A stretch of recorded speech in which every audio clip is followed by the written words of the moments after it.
तो भव्यात्माओं, लोकानुप्रेक्षा अधिकार की 257 नंबर की जो गाथा है, उसी के अंतर्गत मनोपर्य ज्ञान और अवधि ज्ञान का वर्णन हो चुका। अब मति ज्ञान और श्रुत ज्ञान की चर्चा कर रहे हैं। मति ज्ञान को क्या कह दिया? प्रत्यक्ष परोक्ष परोक्ष। और श्रुत ज्ञान को परोक्ष ज्ञान कह दिया। प्रत्यक्ष परोक्ष परोक्ष को और एक नाम आया था, क्या नाम आया था उसको? प्रत्यक्ष परोक्ष को और एक नाम दिया था, समानार्थी नाम। क्या था वो? अंजलि दीदी, नागपुर।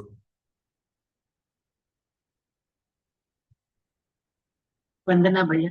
विशद परोक्ष। बहुत सुंदर। विशद परोक्ष, ये नाम हमको याद रखना है, ये नई चीज हम लोगों को पता चली है। अब इसी के अंतर्गत, टीका के अंतर्गत शिवचंद्र महाराज कहते हैं पुनः मतिश्रुत ज्ञानम, अर्थात अब मतिश्रुत ज्ञान का वर्णन कर रहे हैं, करते हैं। इंद्रिय मनसा च यथा यथम अर्थान मन्यते मतिः, मनुतेन या वा मतिः, मननम वा मतिः। मति इस शब्द के जो परिभाषाएं है, मति ज्ञान, ज्ञान किससे संबंधित है? मति से संबंधित ज्ञान है। तो मति शब्द का अर्थ क्या करेंगे? मति तो हम लोग लोकल भाषा में, व्यवहार में तो अलग अलग कर लेते हैं। इसकी मति भ्रष्ट हो गई है, बोलते हैं ना, बोलते हो, बोलते हैं। तो मति शब्द को वहां पर क्या, किस अपेक्षा से लिया है? बुद्धि, विज्ञान का पर्यायवाची शब्द है। तो मति ज्ञान के अंतर्गत क्या क्या चीजें आती है? बुद्धि के अंतर्गत क्या क्या चीजें आती है? तो आज हम लोग मति शब्द के अर्थ देखेंगे, आगम में मति शब्द के अर्थ क्या है, और उस अपेक्षा से क्या करना है। अपने बुद्धि में हम लोगों ने जो जो ग्रहण किया है उसको भी सुव्यवस्थित करेंगे, ठीक है। मति शब्द का अर्थ क्या कह रहे हैं? इंद्रिय मनसा, इंद्रिय और मन के द्वारा, यथा यथम अर्थान मन्यते मति, जो यथा यथा, यथा यथा मतलब यथा योग्य, जो यथा योग्य अर्थ होता है, अर्थ होता है मतलब यथा योग्य उसका ज्ञान होता है, वो मति ज्ञान है। तो इंद्रिय और मन के द्वारा पदार्थों का अर्थान, अर्थान अर्थ मतलब कौन है? पदार्थ। अर्थ शब्द पदार्थ के लिए हमेशा आता है आगम में। तो अर्थ मतलब पदार्थ, पदार्थ का यथा योग्य ज्ञान होना मति ज्ञान है। पदार्थ किसे कहेंगे? फिर से बार बार बार बार मैं वही प्रश्न पूछ रहा हूं, पदार्थ किसे कहेंगे? पदार्थ शब्द का अर्थ क्या करेंगे?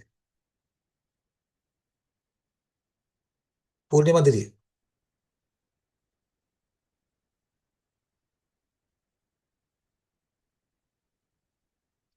वंदना भैया जी। हम्म। पूरा अखंड, मुझे बिल्कुल एक शॉर्ट में उत्तर चाहिए सब लोगों से अब, क्योंकि सब जगह पर पदार्थ पदार्थ पदार्थ की चर्चा चल रही है। क्या लेंगे? अर्पणा मेहता दीदी।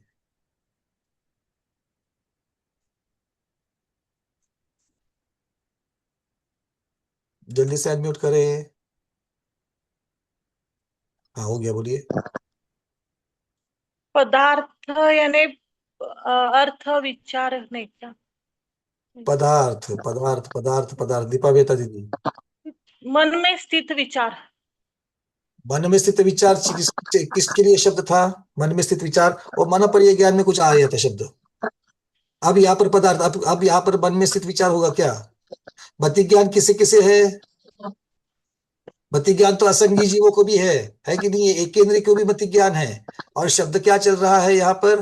पदार्थों का यथा योग्य ज्ञान होना। तो पदार्थों का वस्तु ज्ञान तो एक केंद्रीय को भी हो रहा है। तो एक केंद्रीय को वस्तु पदार्थ का ज्ञान हो रहा है, तो कौन से पदार्थ का हो रहा है दीदी? दीपा दीदी। वस, जो वस्तु है उसका जो स्वभाव है, वो स्वभाव सहित वस्तु का ज्ञान। चलो, आप बहुत नजदीक पहुंच गए, और परफेक्ट कर लो इसको, और दो चीजें उसमें कमी है। मंजूर आने वाले दीदी। ने भी कह सकते हैं ने पदार्थ ज्ञान नहीं। भैया मैंने पूरा मैंने प्रश्न बोला नहीं, पूछने मुझे के लिए पूरा चाहिए हाथ था। उठाया था। हाँ जी। मेरा एक प्रश्न था, उसके लिए हाथ उठाया था मैंने। अच्छा ठीक है, इसको पहले पूरा करते फिर आपके प्रश्न को लेता हूँ। चलिए, रेखा दीदी। मेरा भी वही है, ज्ञेय को कहेंगे या स्वभाव सहित वस्तु को जानना, उसे पदार्थ यहाँ कहेंगे। पर ज्ञेय को कहेंगे, बिल्कुल ठीक। ज्ञेय कहो या पदार्थ कहो, ये पर्यायवाची हो गए, किंतु पदार्थ को क्या कहेंगे? एक दो मिनट पदार्थ रुकते हैं सब लोग। वस्तु भी कह सकते। गाकर सब लोग अच्छी तरीके से सुनना। आवाज आ रहा है पदार्थ भैया? हाँ, 1-2 मिनट। पदार्थ किसे कहेंगे, इस चीज को पहले समझ लो। पदार्थ किसे कहेंगे, तो जो जानने योग्य है, पहली बात तो ये हो गई। और जानने योग्य कौन? द्रव्य। कैसा द्रव्य? अपने स्वभाव सही द्रव्य। स्वभाव गुण पर्याय सही द्रव्य जो जानने योग्य। तो जो जानने योग्य और अपने गुण पर्याय स्वभाव सहित है वो द्रव्य, उसको पदार्थ यहां पर कह लेंगे। ठीक है, तो पदार्थ शब्द आते ही ये सब चीजें उसके सामने आपके होनी चाहिए। आज हम आपके अपने स्वाध्याय को यहीं पर स्थगित कर लेते हैं, बाद में फिर से कंटिन्यू कर लेंगे, क्योंकि आचार्य भगवान विराजमान हो चुके हैं। पहले भगवती आराधना ग्रंथ आज का स्वाध्याय चलेगा और फिर हम फिर इसको कार्तिकेय उपनिषद को फिर आगे बढ़ाएंगे। गुरुओं के श्री चरणों में बारंबार नमोस्तु करते हुए अभी स्वाध्याय को सिर्फ थोड़ी देर के लिए स्थगित करते, फिर से इसको कंटिन्यू करेंगे।